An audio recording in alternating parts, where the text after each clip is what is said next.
बेटी की फजीलत बयान करना है और उसकी फजीलत के बयान करते करते लास्ट में पहुंच करके आप सारे लोगों के मसले को हल करना है इंशाअल्लाह ताला। इसलिए कि लाइन एक ही होनी चाहिए, दूसरी लाइन लेना मेरे लिए मुनासिब नहीं है और इसी लाइन में मैं सब कुछ देने की कोशिश करूंगा। लेकिन सबसे पहले चंद शेर में ये समझ लें कि बेटी है क्या, क्योंकि इसी मौजू पे बोलना है। तो जब बोलना है बेटी की फजीलत पे तो पहले अशार की जुबानी देखो कि बेटी क्या है। तैयार है ना? हाँ, तो बेटी को पहले समझो कि है बेटी क्या, फिर उसके बाद कुरान से ले लो बेटी क्या है, हदीस से ले लो बेटी क्या है। वही इशारा मैं करता चला जाऊंगा इंशाअल्लाह ताला। हजरत थोड़ा तवज्जो चाहता हूँ। उल्फत का फूल दिल में, उल्फत का फूल दिल में खिलाती है बेटियां। उल्फत का फूल दिल में खिलाती है बेटियां। उल्फत का फूल दिल में, उल्फत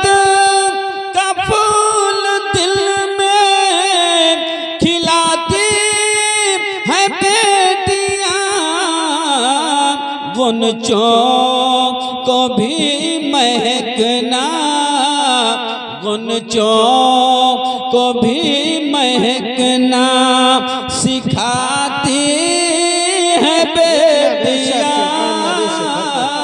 गुनचों को भी महकना सिखाती है बेटियां।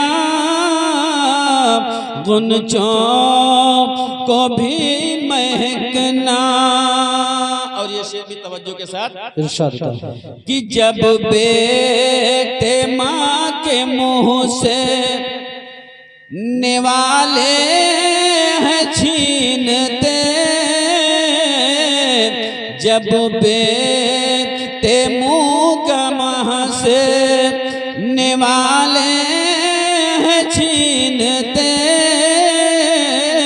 जब बेटे माँ के मुँह से, कि जब बेटे माँ के मुँह से निवाले हैं छीनते, खुद भूखी रह के माँ को, खुद भूखी रह के माँ को खिलाती है बेटियां।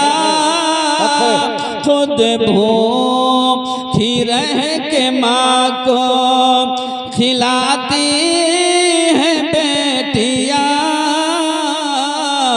खुद भूखी रह के माँ को। और हो चाहे भाई चाहे बहन हो या बाप माँ, हो चाहे भाई चाहे, कि हो चाहे भाई चाहे बहन हो या बाप माँ, हर एक शय का बोझ उठाती है बेटियां। हर एक शय का बोझ। इसमें भी अशार बहुत है, लेकिन हम लोग मुकर्रिर हैं, आवाज साथ नहीं देती है, इसलिए शेर व शायरी व दो चार शेर के आगे हम लोग बढ़ नहीं पाते हैं। हजरत 1 घंटे तक पढ़ते रहे मगर आवाज में फर्क नहीं आया, मगर हम लोगों के बस 5 मिनट पढ़ने से आवाज फट जाती है ना।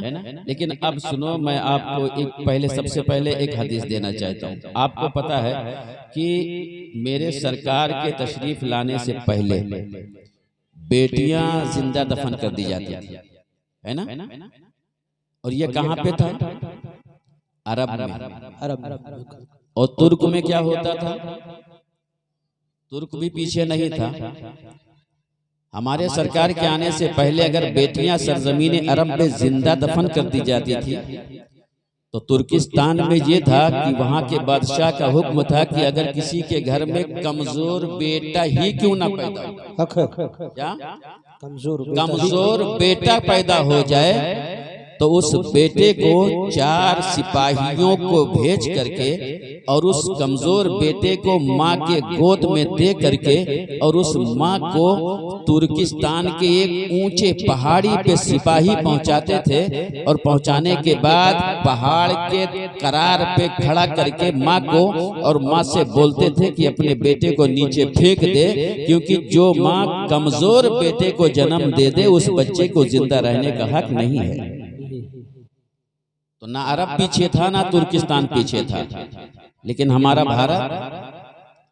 भारत भी पीछे नहीं था, क्योंकि भारत का दस्तूर ये था मेरे सरकार के आने से पहले कि जब किसी का जवान शौहर इंतकाल कर जाता था, खत्म हो जाता था, तो उस जवान बीवी को अभागन और डाइन कहा जाता था।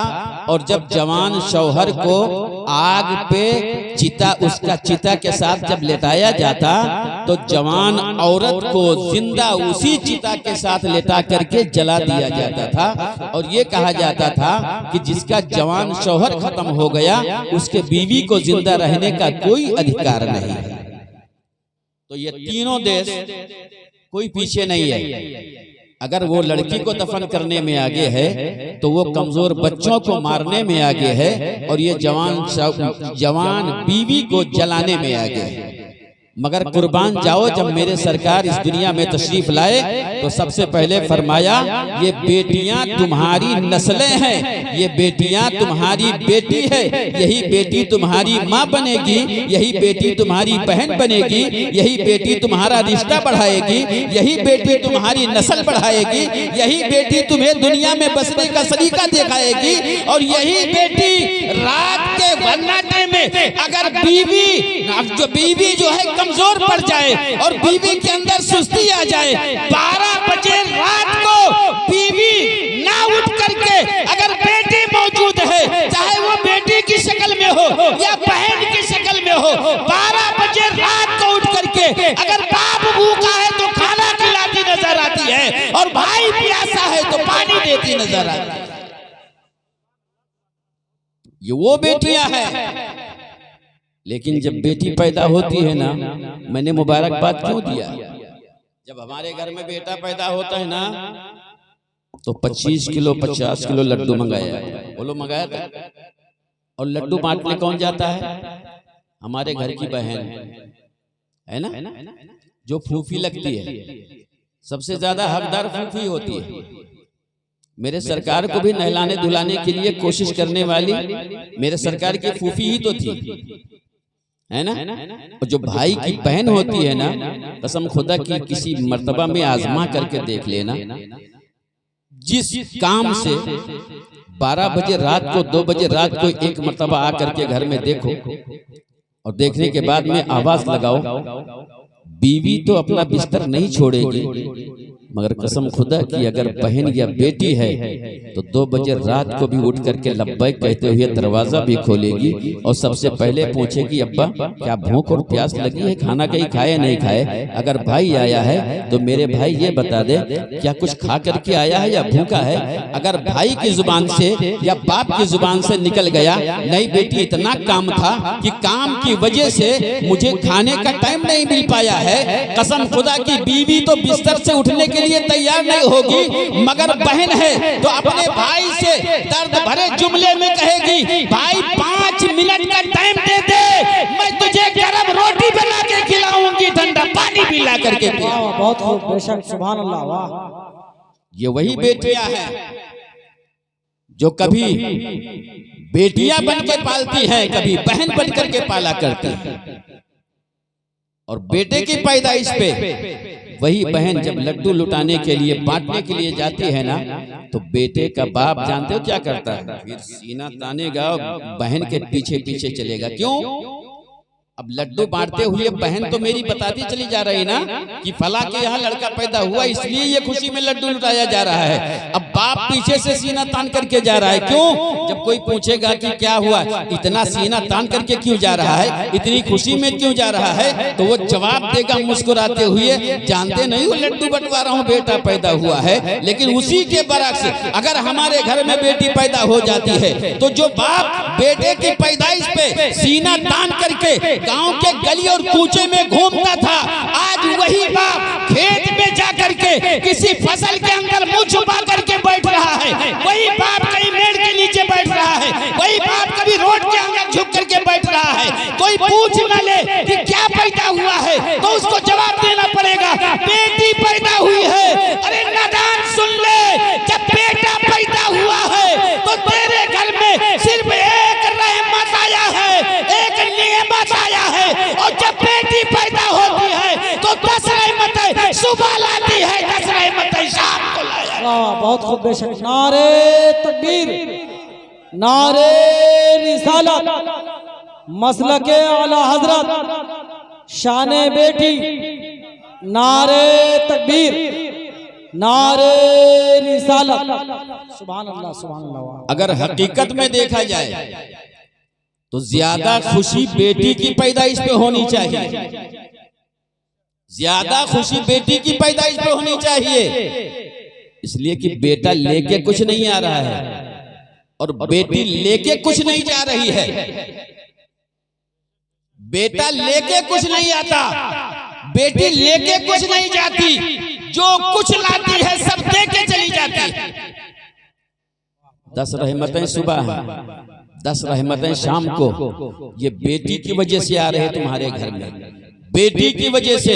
कसम खुदा की तुम्हारे घर में 10 बेटे पैदा हो जाएं, फिर भी अगर भूख से निढाल हो रहे हो, फिर भी तुम्हारी रोजी में बरकत नहीं हो रही है, तुम्हारी नौकरी बार बार छूट रही है, तुम्हारे रिस्क में बरकत नहीं हो रही है, तुम्हारे घर की परेशानियां नहीं जा रही है, दुआ मांग लो परवरदिगार आलम से। ऐ परवरदिगार आलम, हमारे घर में बेटों की तो कतार लग चुकी है, मगर ऐ परवरदिगार आलम, जिस बेटी से अल्लाह के महबूब इतना प्यार करते थे, मौला कम से कम एक बेटी हमारे घर में अता फरमा दे। अब वही 10 बेटे हो चुके हैं, मगर तुम्हारे घर की परेशानी नहीं गई है। 10 बेटे हो चुके हैं, तुम्हारी नौकरी मुकम्मल नहीं हो पाई है। 10 बेटे हो चुके हैं, मगर परेशानियां दरवाजा नहीं छोड़ रही हैं। एक बेटी ने तुम्हारे घर में कदम रखा है, रोजी में बरकत शुरू हो जाती है, रहमतों को आना शुरू हो जाता है, नौकरी पक्की होती चली जा रही है। अभी तक भूखे सो जाया करते थे, अब ऐसा दिन आ गया है कि पड़ोस को भी खिला करके सोना पड़ता है। वाह वाह वाह, बहुत खूब, बेशक। ये बरकत किसकी है? सुभान अल्लाह, सुभान अल्लाह। ये सिर्फ बेटी की बरकत है। और जिस बेटे के पैदाइश पे तुम लड्डू लुटाते हो ना, वही बेटा जब बाप का जनाजा उठता है, कंधा देने के लिए भी बेटा तैयार नहीं है। और जनाजा कब्रिस्तान पहुंच गया, इमाम खड़े हो गए जनाजे की नमाज पढ़ाने के लिए, इजाजत मांगते हैं, वकील कौन है, बेटा कौन है, ये जो है या भाई कौन है, तो वहीं से आवाज जब इमाम साहब पूछते हैं इजाजत मिले मैं नमाज पढ़ाऊं, तो 10 मीटर दूर बेटा खड़ा होकर के कहता है, हाँ हाँ इमाम साहब आप नमाज पढ़ा दीजिए, वो मेरा बाप है, मैं यहाँ पर खड़ा होकर इजाजत दे रहा हूँ। सवाल किया जाता है, अरे बेटे तुझको तेरे बाप ने इतनी मुसीबत से पाला था, माँ ने इतनी परेशानी से जन्म दिया था, तूने बाप की भी खिदमत किया होगा, तूने माँ की भी खिदमत किया होगा, ना जाने कितनी मुसीबतें उठा करके तुझको परवान चढ़ाया है, आखिर वजह क्या है?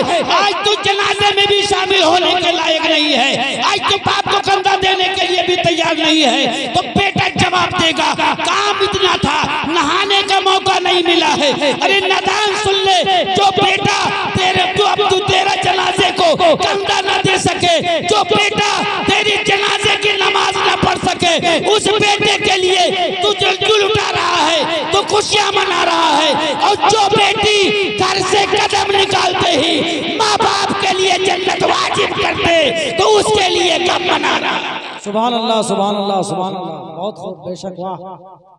क्या जुमला है, बहुत खूब, माशाल्लाह माशाल्लाह। बेटों की पैदाइश पे खुशी और बेटियों की पैदाइश पे गम। जो खुशियां दे के जाए उसकी पैदाइश पे गम मनाया जाए, और जो पूरी जिंदगी गम देता रहे उसकी पैदाइश पे खुशी मनाया जाए। ये कहां का तरीका है? मुसलमानों, जब बेटी पैदा होती है तो ऐसा नहीं कि जब बेटी पैदा हुई तो रहमत आने लगी, 4 दिन के बाद रहमत बंद नहीं, बंद नहीं होती है। जब तक बेटी माँ बाप के घर में है रहमतों का सिलसिला बंद नहीं होता। मेरे आका फरमाते, सुनो बेटियों को पालने वालों, बेटी की पैदाइश पे खुशियां मनाने वालों, कान खोल करके सुन लो। आज के बाद अगर बेटों की पैदाइश पे खुशी मनाया जाएगा तो बेटियों की पैदाइश पे उससे बढ़कर खुशियां मनाई जाएंगी। क्यों? इसलिए मेरे आका फरमाते हैं कि जिसके घर में बेटी पैदा हो जाए गरीबी दूर हो जाती है, भुखमरी खत्म हो जाती है, रिस्क में बरकत होने लगती है, घर में बरकत हो जाती है, घर की परेशानियां दूर हो जाती हैं। और जब बेटी हद्दे बुलूगत को पहुंचे, अच्छी तालीम दिलाया जाए और अच्छी तालीम दिलाने के बाद में अच्छे घर में अच्छे खानदान में उसका निकाह किया जाए, और जब अच्छे खानदान में उसका निकाह करेंगे, अब आका फरमाते हैं, सुनो, इधर अभी तक हमारी बेटी है मगर दुल्हन बन करके घर में बैठी है, काजी साहब ने निकाह पढ़ाया है, बारात जाने वाली है, अब सबको विदा करना है, बेटी भी दुल्हन बन करके अब दरवाजे से बाहर कदम निकालने वाली है। अब मेरी बेटी है जब दुल्हन बन के दरवाजे से बाहर अपना दाहिना कदम निकालती है, रब फरिश्तों से फरमाता है, आए मेरे फरिश्ते देख, आज मेरे बंदे ने अपनी बेटी को अच्छी तालीम दिला करके अच्छे खानदान में रिश्ता करके दुल्हन बना करके देख अजनबी के घर में भेजने का इरादा बना लिया है, अपने दिल के टुकड़े को दूसरे के घर में भेज रहा है। सुन लो, गवाह हो जाओ, बेटी का दाहिना कदम घर के बाहर निकलता है, रब फरमाता है, फरिश्तों गवाह हो जाओ, इस बेटी की वजह से मैंने माँ बाप दोनों को जन्नती बना दिया। बेशक, वाह, बहुत खूब, बेशक, सुभान अल्लाह सुभान अल्लाह, वाह। बेटी जन्नत दे के जा रही है, बेटा क्या दे रहा है तुम्हें जो खुशी मना रहा है? क्या दे के जा रहा है? बेटी ने घर से कदम निकाला, वादा हो गया है, माँ बाप दोनों जन्नती, और बेटा घर से कदम निकाले तो बाप को लगता है कुछ गड़बड़ करके आएगा।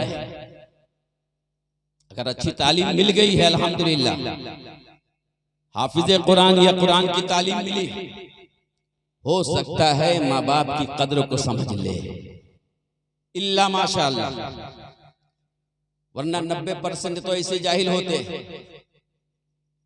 माँ बाप के मर्तबे को समझते ही नहीं, गालियां देते फिरते, गालियां देते हैं, और जब वो कमाने लगे ना, कमाने लगे, जानते हो 100 रुपया बीवी को देंगे तो 10 रुपया माँ को और 5 रुपया बाप को।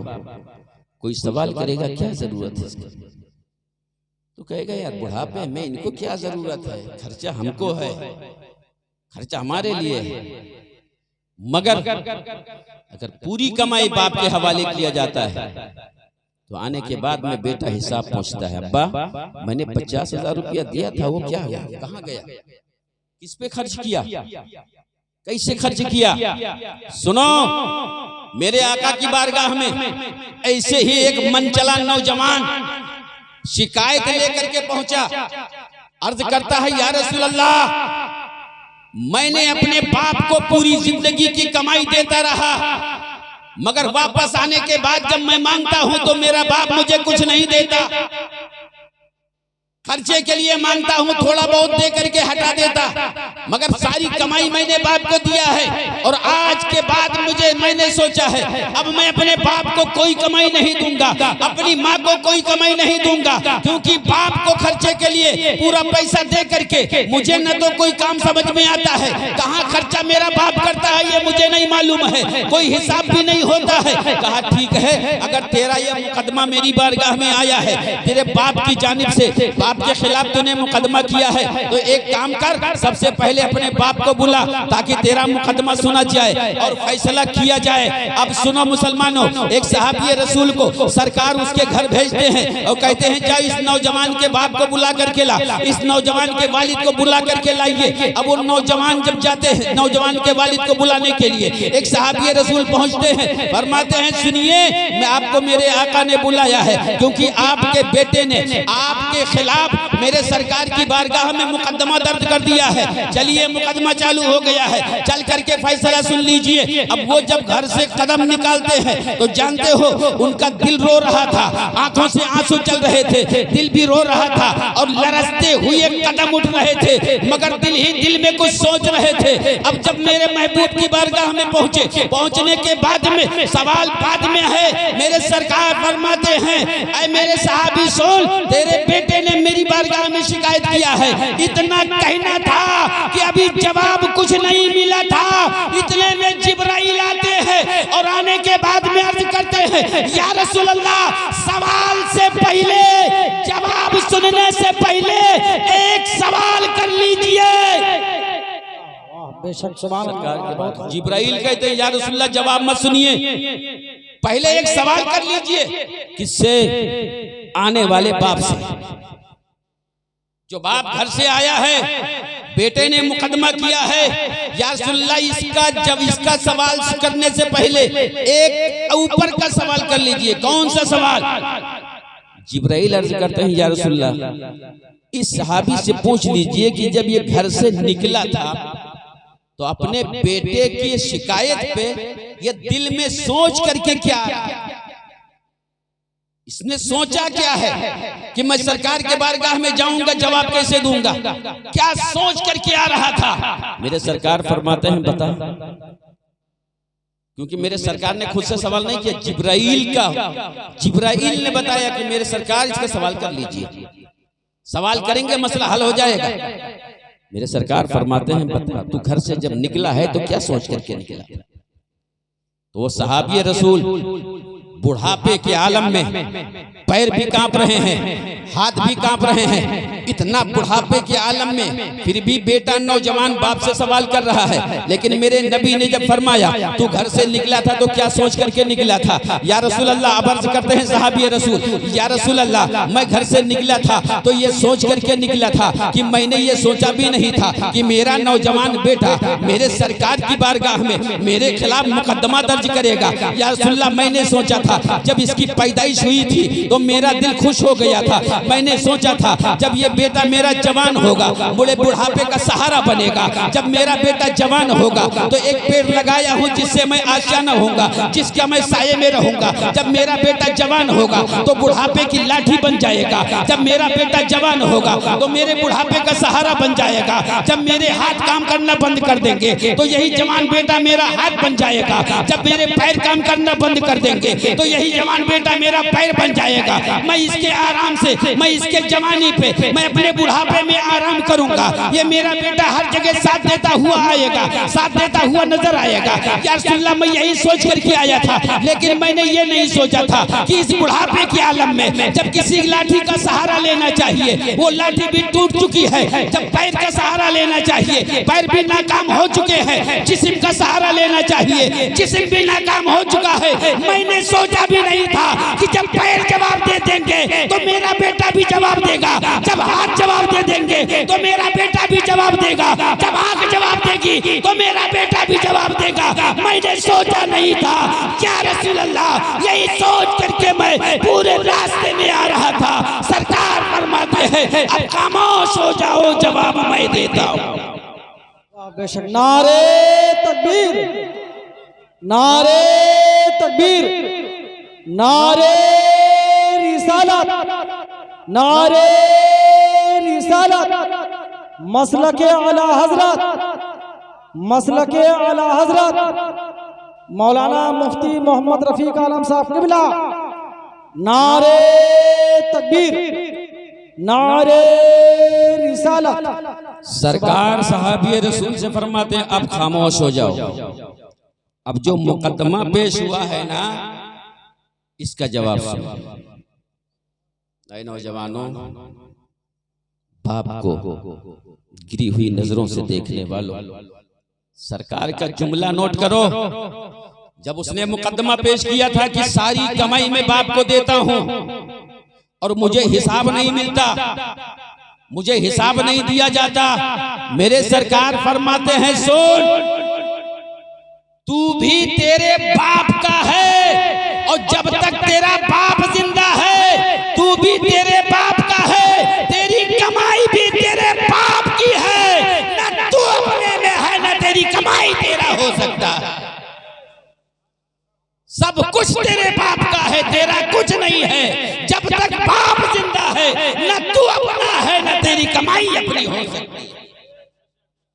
एक जुमले में मेरे सरकार ने वो फैसला सुना दिया कि ऐ नौजवानों, बाप बुढ़ापे के आलम में बाप को गिरी हुई नजरों से देखने वालों, जब तक बाप की सांस चल रही है न तू अपने लिए दावा कर सकता है न अपनी कमाई का दावा कर सकता है, इसलिए तू भी तेरे बाप का है, तेरी कमाई भी तेरे बाप की है, तेरा कुछ नहीं है।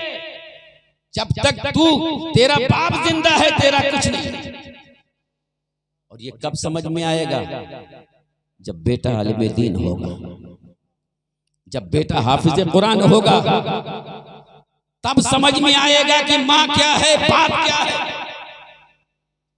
ऐसे नहीं मेरे सरकार ने फरमा दिया है कि माँ जन्नत है, बाप दरवाजा। पता चला खिदमत दोनों की जरूरी।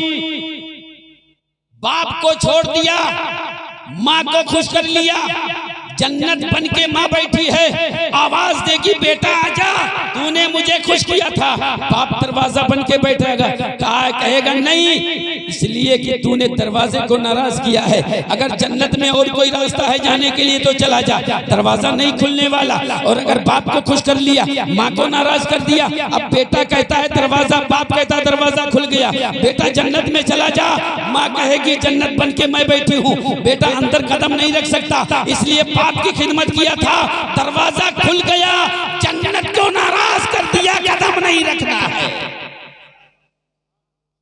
खिदमत दोनों की जरूरी है। अब सुनो, बेटी पैदा हुई तो बेटी है, क्या है? बेटी पैदा हुई तो बेटी है। अब जब शादी हो गई तो दुल्हन, मर्तबा बदला ना, बेटा तो बेटा है, बेटा तो सिर्फ बेटा है। अब जैसे बेटी हमारी दुल्हन बनी तो अभी तक हमारी बेटी थी और हमारी बेटी ही रहेगी, मगर वही हमारी बेटी किसी की दुल्हन बन चुकी है। सुभान अल्लाह, वाह, बहुत खूब। किसी की बहू बन चुकी है, किसी की दुल्हन बनी, किसी की बहू बनी, किसी के घर की इज्जत बनी। ये मर्तबे हैं। अल्लाह ने बेटियों के मर्तबे को इतना बुलंद कर दिया है कि आए बेटे, तू जब पैदा हुआ तब भी बेटा है, जवान हुआ तब भी बेटा है, बुढ़ापे में आया तब भी बेटा है, मगर बेटी वो बेटी होती है कि जब तक छोटी रही बेटी है, जवान हुई दुल्हन बन गई और बड़ी हुई माँ बन गई। ऐलान हो गया, ऐ मेरे बंदे, जिस माँ के पेट से तूने जन्म लिया है, कान खोल कर सुन ले, अभी तक तो ये बेटी थी, उसके बाद दुल्हन बनी, उसके बाद माँ बनी, अब जिस माँ ने अपने बेटे को जन्म दिया है, सुन ले, अब वही माँ है, उसी का कदम है और जन्म लेने वाला बेटा है, अब उसके कदम को उसी माँ के नीचे रख दिया गया। सुभान अल्लाह, सुभान अल्लाह, वाह, बहुत खूब, बेशक, वाह, सुभान अल्लाह। मर्तबे बुलंद हुए, रुतबा बदलता जा रहा है या नहीं? पहले बेटी, फिर दुल्हन, फिर बहू, फिर माँ, फिर कदम के नीचे जन्नत, फिर कदम के नीचे जन्नत। अच्छा एक बात बताओ यार, जिसके इतने मर्तबे बदल जाएं और बुलंदी पर चली जाए, उसके लिए सर छुपाया जाए? बोलो ये कहाँ के इंसाफ है? इंसाफी है ना? इंसाफी है। इसीलिए मैंने कहा बेटों से ज्यादा खुशी बेटियों की पैदाइश में मनाना चाहिए। सुभान अल्लाह। हाँ मैं मानता हूं बेटा भी इस लायक है, अगर वो आलिम दीन है, हाफिज कुरान है, कारिए कुरान है, शरीयत का पाबंद है, तो वो बेटा अगर बाप के सराहने बैठ करके कुरान मुकद्दस की आयतें करीमा तिलावत करके हाथ उठा करके दुआ कर दे, तो मौला उसकी दुआओं से उसके माँ बाप की मग़फ़िरत फरमा देगा, उसे भी जन्नत का मेहमान बना देगा। मगर बेटा इस लायक है तब तो हो सकता है, और बेटी इस लायक नहीं, सिर्फ कुरान पढ़ लिया है, दीन को पहचाना है, सिर्फ दुल्हन बना करके जिगर के टुकड़े को दूसरे के हवाले किया है, माँ बाप के लिए जन्नत दे दिया। बेशक सुभान अल्लाह, वाह बहुत खूब, बेशक माशाअल्लाह। बेटा भी कर सकता है, मगर जब करने पे आए तब ऐसा नहीं है कि नाम का हाफिज बन गया, नाम का आलिम बन गया, कभी कुरान खोल करके नहीं देखा, यतीमों को सताता रहा, बेवाओं को सताता रहा, मस्जिद का दरवाजा नहीं देखा, बड़ों का अदब करना भूल गया, छोटों पे शफकत करना भूल गया, तो वो बेटा माँ बाप को जन्नत नहीं दिला सकता। बोलो दिला सकता है? नहीं दिला सकता। अच्छा एक चीज और बता दूं, उसके बाद आगे बढ़ जाए। हमारे अंदर एक रिवाज बना हुआ है, खास तौर से हमारी माँ बहनों के अंदर, बेटे की पैदाइश के वक्त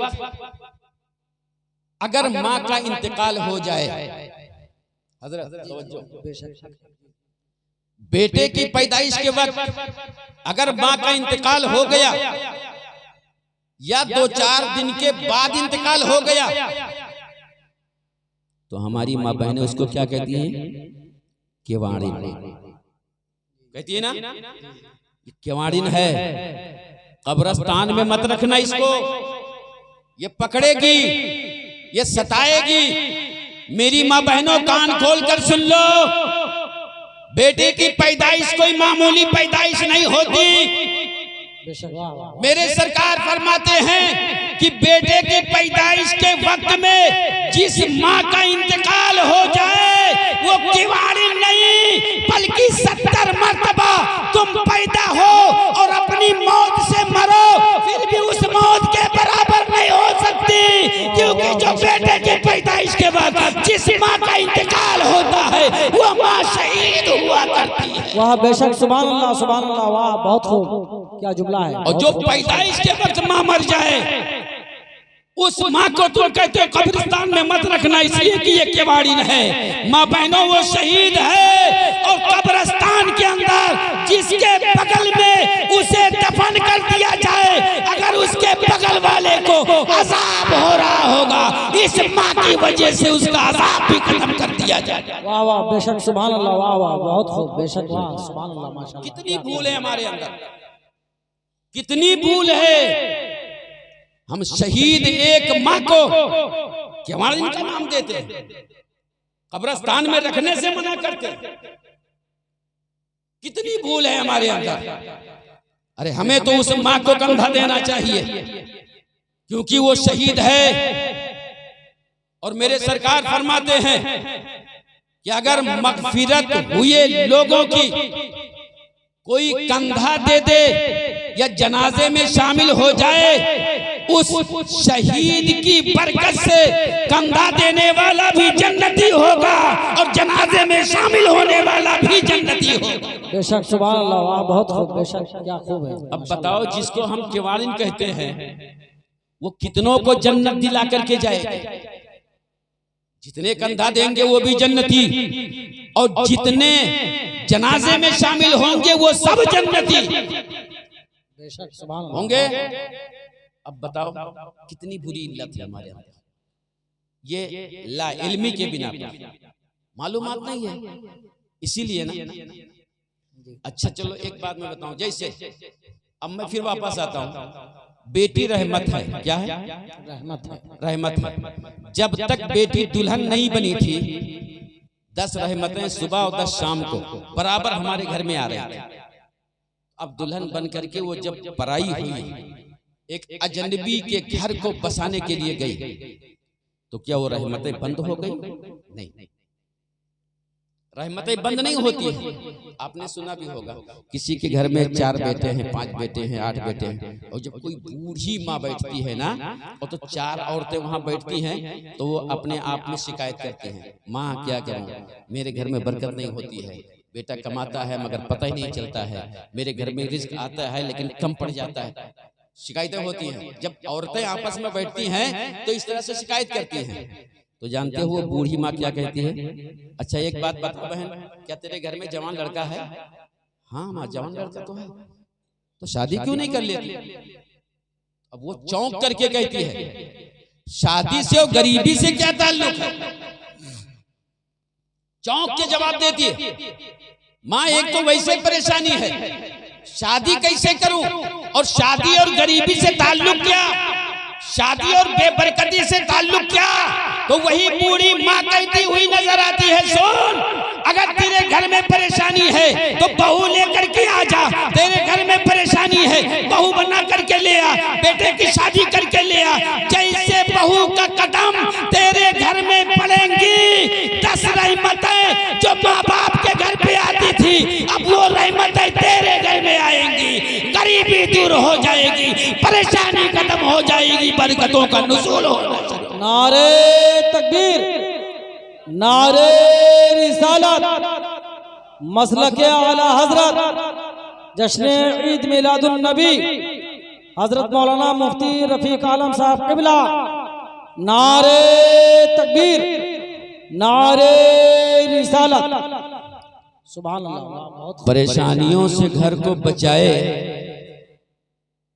उसका बाप खुद परेशान, बोलो है? जो बेटी पैदा होने के बाद परेशानियों से घर को बचा ले,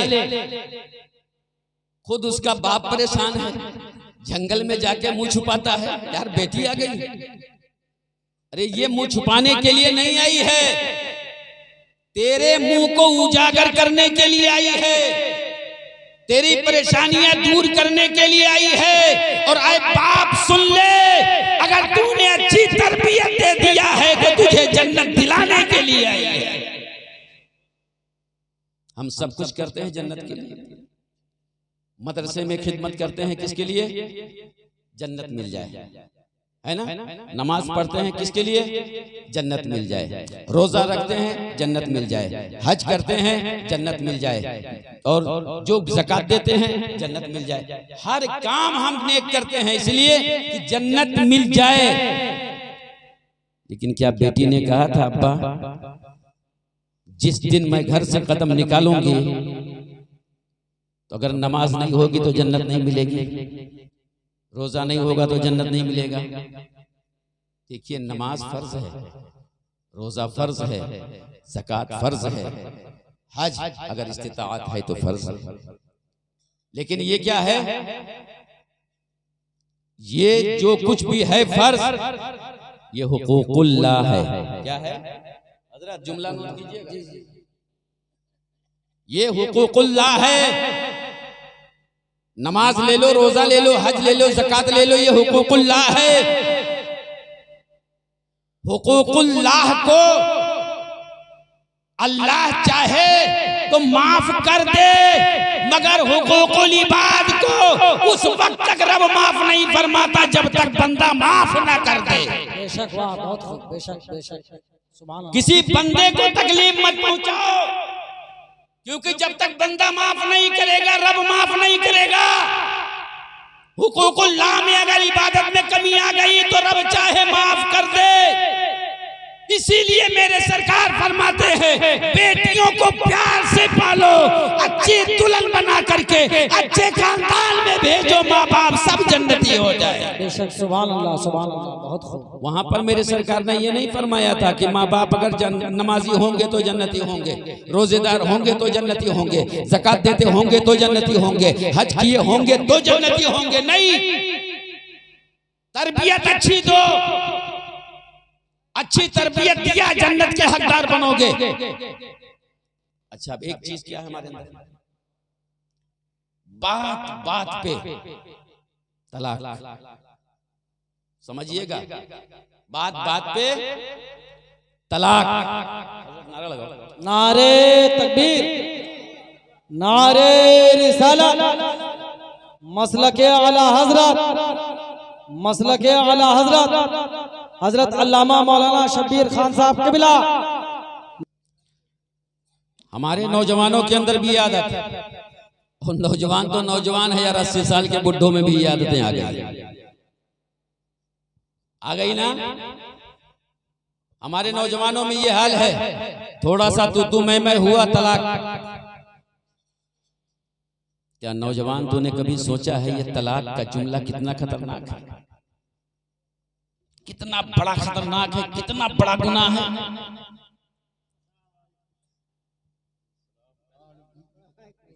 कभी सोचा? नहीं सोचा। जिना कितना बड़ा गुनाह है, जिना, इससे बड़ा कोई गुनाह नहीं, इससे बड़ा कोई गुनाह नहीं है। मगर सुनो, तलाक जिना से भी बड़ा गुनाह है। हक है, हक है, हक है। तलाक जिना से भी बड़ा गुनाह है।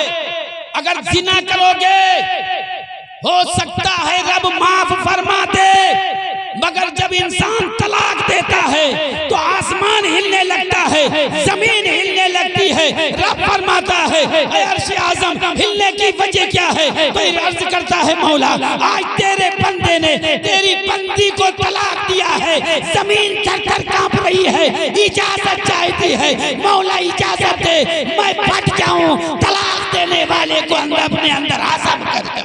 हक है, हक है, हक है। इतना बड़ा गुनाह कि तलाक हमारे ज़बान से निकले, उधर अर्श आज़म हिले, इधर जमीन थरथराए। और बताओ कौन सा गुनाह है जिससे अर्श आज़म हिलने लगता है, जमीन थरथराने लगती है? मगर बिल्कुल आसान समझ लिया हमने, बहुत आसान समझ लिया।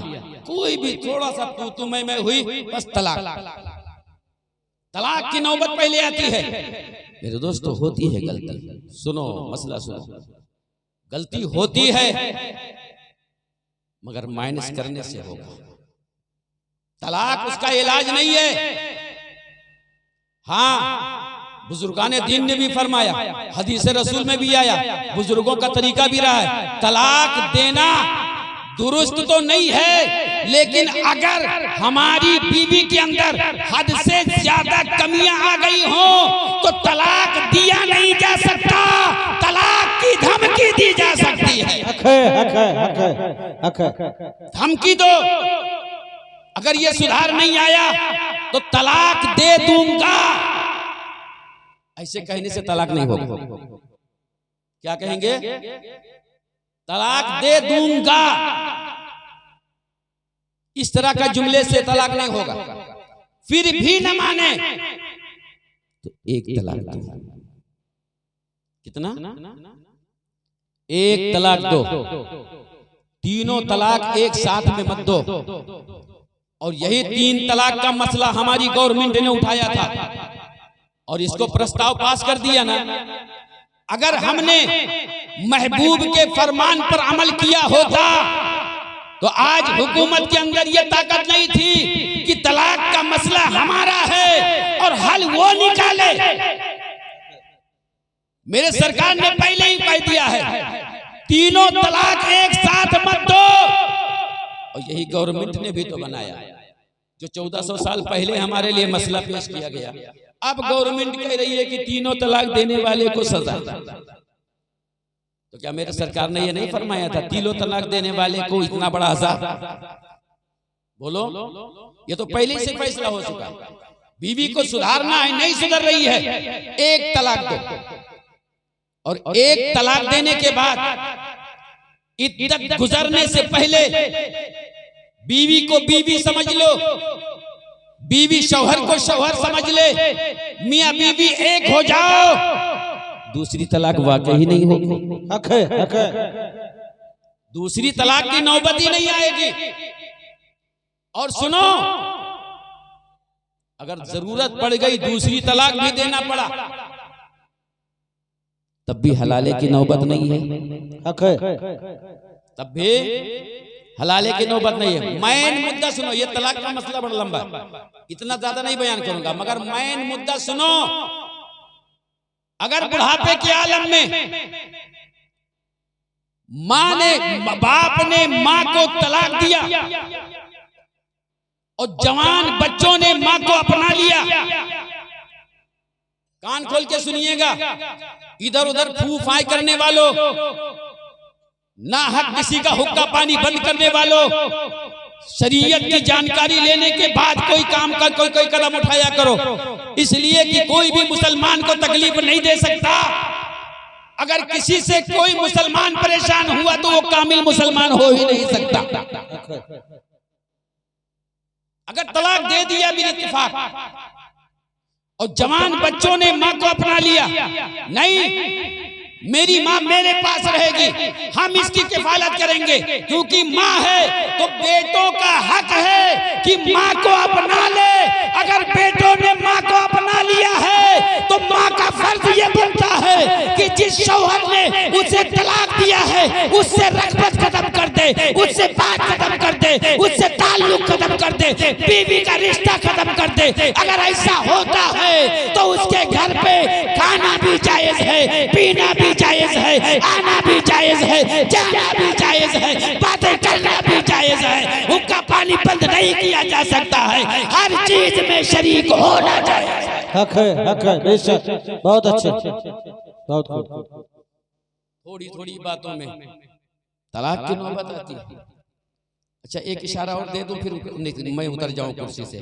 हजरत हमारे तशरीफ ले आए।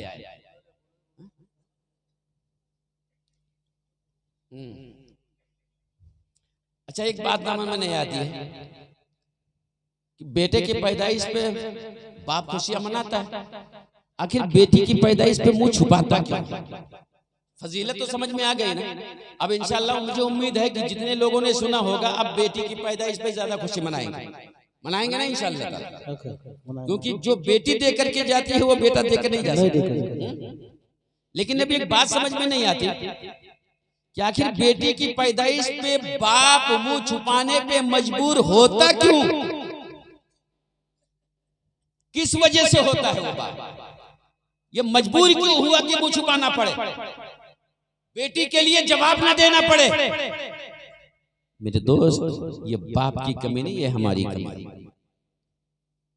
अगर कोई बाप बेटी की पैदाइश पे मुंह छुपा रहा है तो वो हमारी कमी से मुंह छुपा रहा है, उसकी कमी पे मुंह नहीं छुपाता। अच्छा, वो हमारी कमी क्या है? हमारी कमी ये है कि अगर अल्लाह ने हमें दौलत दिया है, जब हम अपनी बेटी की शादी रचाते हैं तो सबसे पहले हमारा तरीका ये होता है कि 1 लाख 1.5 लाख जितनी ताकत है मैंने जहेज का सामान खरीदा है, और खरीदने के बाद में बारात आने से पहले मैंने पिंडाल को लगाया, और लगाने के बाद में उस जहेज के सामान को बाहर सजा दिया। अब सजाया किस लिए है? ताकि बारात में लोग आए और उस जहेज को देखे, फला ने इतना दहेज दे दिया है, फला ने ये गाड़ी दिया है, फला ने इतना बर्तन दे दिया, फला ने इतना सोफा दे दिया है, फला ने इतना की तारीफ किया जाए, उसकी तारीफ किया जाए। फला ने 1.5 लाख का जहेज दिया है, फला ने 2 लाख का दहेज दिया है। मुसलमानों, जब एक बात एक समझ लो कि जब हम अपने बेटी का जहेज इकट्ठा करके पिंडाल के अंदर लगाते हैं, उसको शोरूम बनाते हैं, उसको दिखाने के लिए ताकि लोग हमारी तारीफ करें, क्या आपने सोचा है कि दे तो रहा हूं अपनी बेटी को, मगर यही देखने वालों में सिर्फ बाराती नहीं होंगे, हो सकता है किसी गरीब के बेटे की भी नजर में पड़ जाए। हक है, हक है, बहुत खूब। हो सकता है किसी गरीब मजदूर की बेटी भी उस रास्ते से गुजर जाए वो भी देखेगी। आज करोड़पति की बेटी की शादी हो रही, इतना दहेज, दिल में तकलीफ होगी, काश मेरे बाप को भी दौलत मिली होती तो आज मैं भी कुंवारी न घूमती, आज मेरे हाथों में भी मेहंदी लग जाती, मेरी जवानी खत्म ना हो जाती। गरीबी की वजह से अगर हमारी जवानी खत्म हो रही है तो वो बेटी की कमी नहीं है, दौलतमंदों की कमी है। मैं दहेज देने का इनकार नहीं करता हूँ, बेटियों को दीजिए, दहेज के नाम पर मत दीजिए, दीजिए जितना देना है, मगर गरीब को तकलीफ पहुंचा करके मत दो। छुपा करके भी दिया जा सकता है, गरीब को सता करके मत दो, उसको छुपा करके भी दिया जा सकता है। गरीब को दिखा करके मत दो, उसे छुपा कर भी दिया जाता है। बारातियों को खुश करके मत दो, रात के सन्नाटे में भी दिया जा सकता है।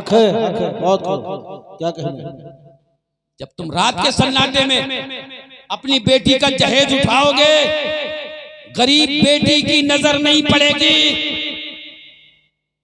और अगर ये जहेज ही दफा हो जाए, जहेज ही दफा हो जाए, कसम खुदा की जब हमारे घर में बेटियां पैदा होंगी, बेटों से ज्यादा खुशियां मनाई जाएगी।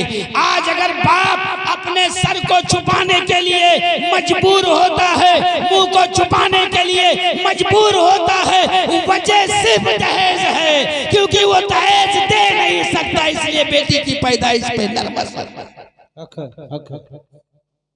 हम वजह है उसके। अगर बाप मुंह छुपाता है तो उसकी वजह हम हैं, बाप नहीं है।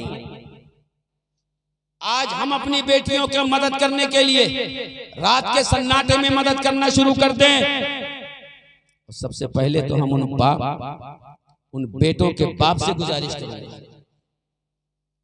जब बेटा हमारा दूल्हा बनता है ना, दूल्हा बनता है तो वो क्या होता है? राजा होता है। क्या होता है? राजा। बताओ, जब हमारा बेटा दूल्हा बनेगा तो हमारे घर के मेहमान जो आएंगे, फूफा फूफी जो भी मतलब आए, जिसका जो खास लगता है, तो जब दूल्हा बनाया जाएगा और अगर वो उतार करके उसको जूता पहनाए जमीन पे, तो माँ बाप का दिल क्या कहेगा? नहीं, आज के दिन मेरा बेटा राजा है, ये जमीन पे नहीं चलेगा। बोलो, चलने देते? नहीं चलेगा।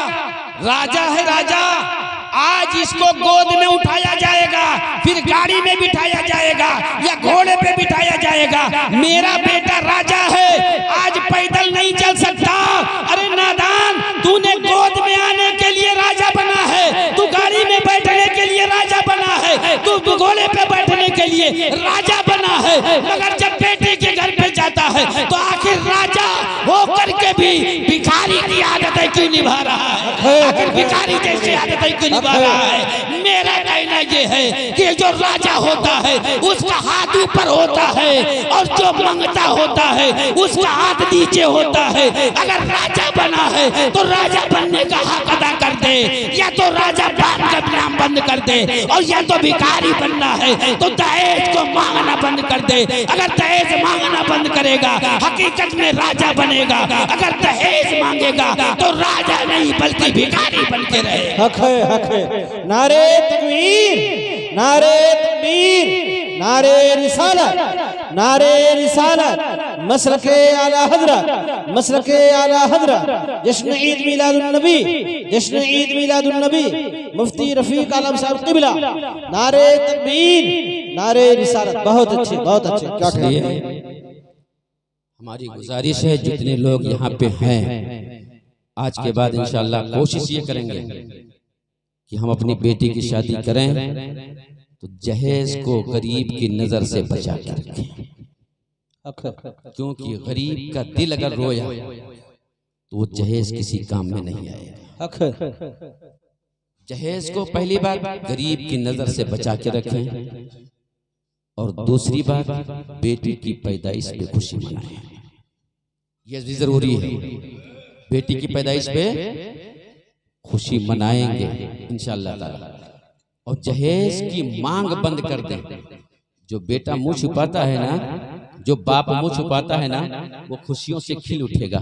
अब तो कोई जहेज नहीं मांग रहा है, अब हमारी बेटी के भी हाथ में मेहंदी लग जाएगी, हमारी बेटी की भी शादी हो जाएगी, हमारी बेटी भी दुल्हन बन करके चली जाएगी, वो बाप खुशियों से झूम जाएगा। अब शादी करना कोई मुहाल नहीं है, इसलिए कि लोगों का जहेज मांगना बंद हो गया है। अब शादी करना कोई बड़ी बात नहीं है, सिर्फ जहेज है जो बाप को मुंह छुपाने पे मजबूर करता है। तुम जहेज की लानत खत्म कर दो, हर घर में खुशियों का पैगाम दिया जाएगा और हर घर खुशियों से झूमता नजर आएगा। बेशक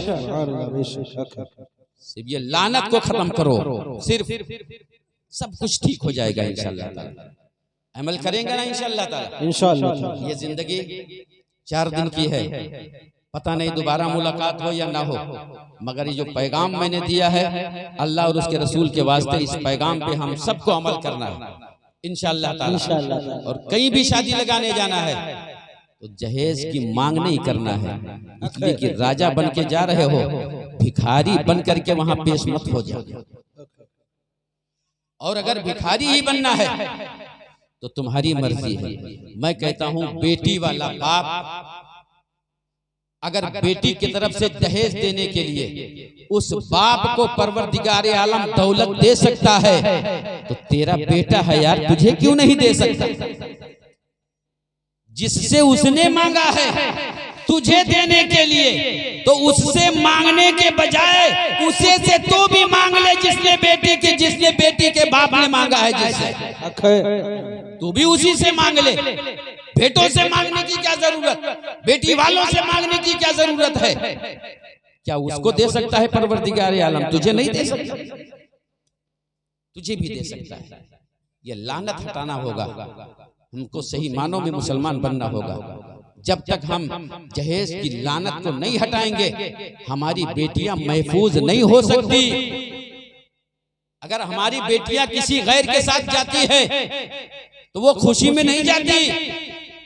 बाप इस काबिल नहीं होता कि जहेज दे सके, बाप इस काबिल नहीं होता कि मेहंदी लगवा सके, मजबूरन वो कदम उठाती है। अगर जहेज की लानत खत्म कर दिया जाए तो गरीब बाप की बेटी भी एक ना एक दिन मेहंदी लगा करके दुल्हन बनने के लिए तैयार हो जाए। बस इतना ही करना है, सिर्फ हमको दहेज की लानत को हटाना है, बेटियों की पैदाइश पे खुशी मनाना है।